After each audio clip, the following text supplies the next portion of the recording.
स्वामी सांगतायत, एका मिनिटाचा राग आयुष्य कसं उद्ध्वस्त करतो. नक्की ऐका स्वामींचा उपदेश.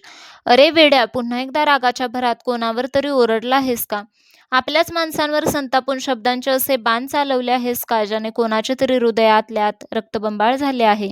आणि आता राग शांत झाल्यावर शांततेस बसून स्वतःच्याच कृत्याचा पश्चाताप करीत आहेस का? माझा स्वतःच्या रागावर ताबाच राहत नाही, मी काय करू, असा प्रश्न तुला अस्वस्थ करतोय का? हा व्हिडिओ आज तुझ्यासमोर उगीच आलेला नाही. जेव्हा जेव्हा माणूस रागाने अहंकाराच्या आगीत स्वतःचेच हसते खेळते आयुष्याने सुंदर नाते जाळून खाक करतो, तेव्हा त्याला शांततेचा आणि समाधानाचा मार्ग दाखवण्यासाठी मला यावं लागतं. स्वतःच्या या संतापाच्या आणि घमेंडीचे समर्थन करणे आता बंद कर आणि शांत चित्ताने ऐक. आज तुझा हा स्वामी तुला रागावर विजय मिळवण्याचा आणि अहंकाराचा नाश करण्याचा एक सुवर्ण मार्ग सांगत आहे. मनातील हा क्षोभ बाजूला ठेव आणि माझ्या शब्दांवर विश्वास ठेव. भिवू नकोस, मी तुझ्या पाठीशी आहे. तू नेहमी विचार करतोस की तुला समोरच्या व्यक्तीच्या चुकीमुळे राग येतो, लोकांच्या वागण्यामुळे तुझा संताप होतो. पण वेड्या, हे लक्षात ठेव की राग दुसऱ्याने केलेल्या चुकीची स्वतःला दिलेली शिक्षा आहे. जेव्हा तू रागवतोस तेव्हा तू समोरच्याचे काहीच नुकसान करत नाहीस, तर स्वतःच्या शरीराचे, मनाचे आणि आत्म्याचे रक्त आटवत असतोस. एका मिनिटाचा राग माणसाकडून असे निर्णय घ्यायला लावतो, ज्याचा पश्चाताप त्याला आयुष्यभर करावा लागतो. रागाच्या भरात जिभेतून निघालेला एक कडू शब्द वर्षानुवर्षाचे प्रेम आणि विश्वास एका क्षणात संपवून टाकतो. नाते विणायला आयुष्य जातं, पण ते तोडायला रागाचा एक क्षणही पुरेसा असतो. म्हणून जेव्हा मनात रागाचा जाळ पेटू लागेल, तेव्हा क्षणभर थांबायला शिक. तोंड उघडण्यापूर्वी मनाला शांत कर. रागापेक्षाही भयानक रोग म्हणजे अहंकार, इगो. माणसाला थोडी संपत्ती, थोडे ज्ञान किंवा थोडे रूप मिळाले की त्याला वाटायला लागतं की तोच या जगाचा पाठीराखा आहे. मी म्हणजेच सगळं काही, माझ्याशिवाय हे जग चालूच शकत नाही. ही भावना माणसाला विनाशाच्या दरीत ढकलते. मला सांग वेड्या, या सृष्टीमध्ये तुझ्यासारखे करोडो राजा आणि श्रीमंत आले आणि काळाच्या पडद्याआड निघून गेले. आज त्यांचे नाव घेणारेही कोणी उरले नाही. मग तू कोणत्या गोष्टीचा एवढा गर्व करत आहेस? तू या जगात रिकाम्या हाताने आला होतास आणि रिकाम्या हातानेच जाणार आहेस. इथली संपत्ती, इथली नाती आणि हे शरीर इथेच मातीत मिसळणार आहे. मग एवढा अहंकार का? अहंकार माणसाचे डोळे आंधळे करतो.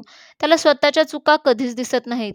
ज्या दिवशी माणसाच्या मनात मीपणा येतो, त्या दिवशी त्याच्या आयुष्यातून माझं प्रस्थान सुरू होतं. आणि ज्या दिवशी माणूस स्वतःला पूर्णपणे विसरून माझ्या चरणी लीन होतो, त्या दिवशी मी स्वतः त्याच्या हृदयाचा ताबा घेतो.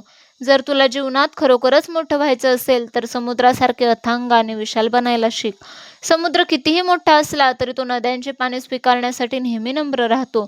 खाली झुकतो. वाकणारे झाड वादळातही टिकून राहते. पण जे ताठ आणि कडक राहते ते एका झटक्यात मोडून पडते. नम्रता हाच माणसाचा खरा दागिना आहे. जेव्हा तुला कोणाचा प्रचंड राग येईल, जेव्हा मनाचा ताबा सुटू लागेल, तेव्हा डोळे बंद कर आणि श्री स्वामी समर्थ या नामाचा अखंड जप कर. हे नाम तुझ्या मनातील रागाची आग शांत करून तिथे प्रेमाच्या आणि करुणेची गंगा प्रवाही करेल. कोणाला तरी हरवण्यात मोठेपणा नाही, तर स्वतःच्या अहंकाराला हरवण्यात खरे मोठेपण आहे.